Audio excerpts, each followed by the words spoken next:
going to write the word peace with these two graffiti brushes. I can post them down on the description for you to download. They're going to be completely free. What I usually do, how I start these throw-ups, they're what they're called.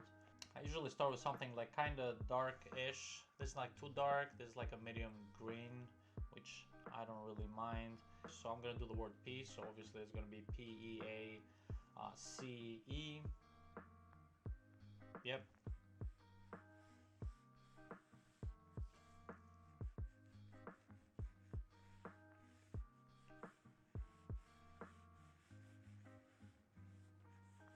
Okay.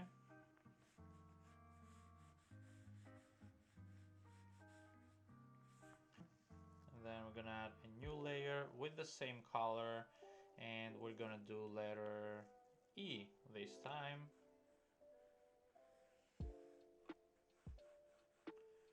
So we're gonna go with something like this.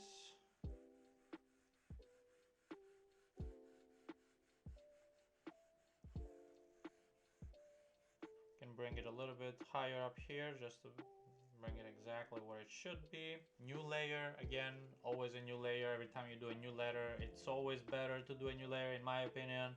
So you can just, like for example, this one, you can just move it around. Let me erase this. So letter E, if you don't like it, like it was down here before, I was able to move it here. If it was in the same layer, you wouldn't be able to do that. You would have to go into different lengths to basically just make a small adjustment like this.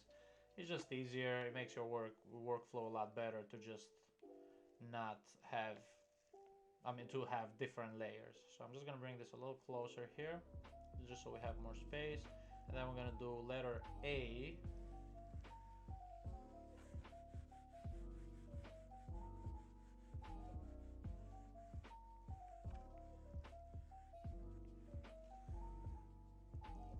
See, there we go.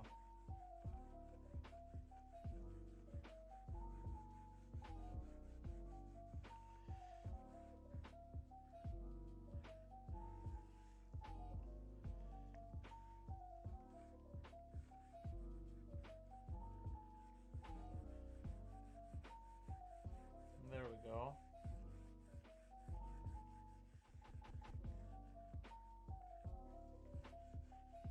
Alright, I'm gonna make it smaller just so it can match the vibe here a little more. So let me make this P a little larger. I think it's gonna be better if it's a little bigger here. There we go. Maybe even bigger, yeah. Like maybe like up here. Yeah, I like this. So we're going to start the outline.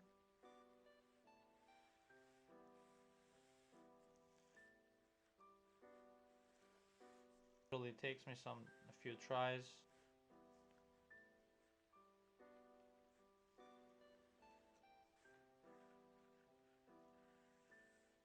What we can do now is we can start adding some details. So what I usually do is I group all the letters together. This one is going to be a different layer, the outline.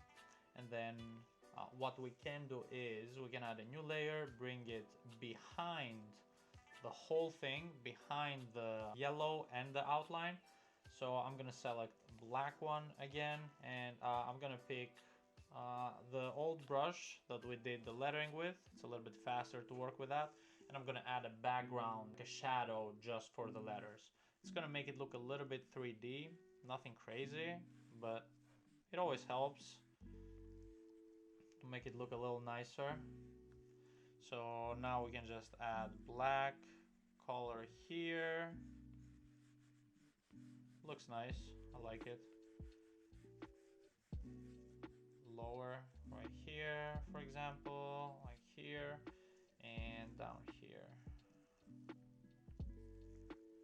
Another one is I'm gonna do another layer even below what I just created, which is going to be a white layer. So look how nice, like as soon as I start adding this, the white, it's gonna make a huge difference.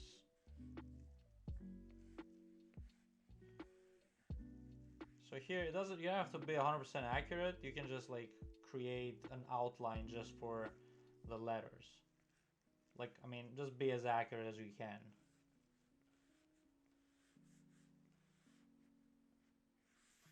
what I usually do now is I don't want to mess with the letters just in case I want to use them in the future sometime. I usually just keep a copy of everything I do.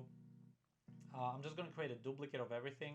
I'm going to hide just the letters, and the new copy that I just created, I'm going to flatten it, which is going to make it just one color. I'm going to create a new layer on top of that, and then I'm going to click on the new layer, make it a clipping mask on the layer below. So what the clipping mask does is every time you illustrate something, it's going to illustrate within the lines of the mask that you have clipped, of the object that you have actually clipped. So in this case, I have clipped the yellow layer, so anything I draw on the canvas is going to just show on the yellow layer. So if I give you an example here, if I draw something purple, which I was probably going to do anyways, it's going to be only within the yellow. And what I'm going to do is I'm going to create this line here, make it a little bigger, and then maybe do this. I'm gonna select up here under the effects and select Gaussian blur, and from here if you just drag your pen around, it's going to give it like spread the color and blend it in with the bottom color. So in this case it creates this nice gradient, but the good thing about this is you can change the color to anything you want. So I'm gonna leave it here. I kind of like this type of gradient. I'm going to change the color of this gradient. So you just go to the same, you have selected the gradient you just created, the blur you just created, and then you're going to click on the effects and click on hue, saturation, and brightness.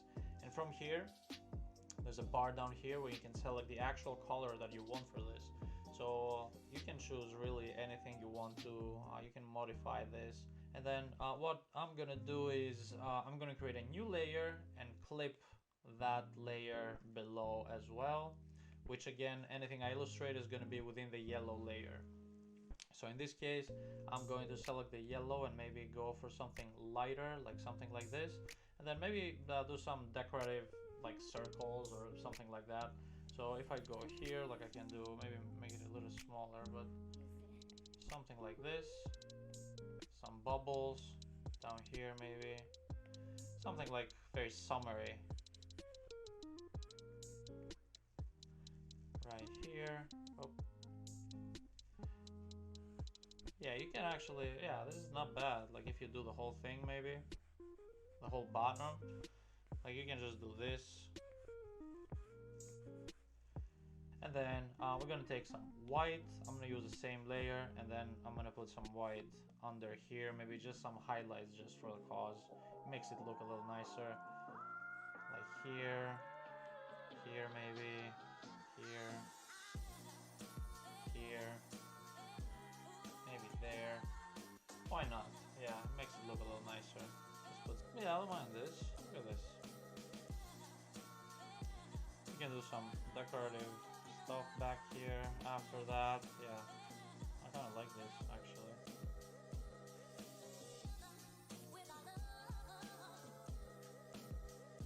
This. Some more right here.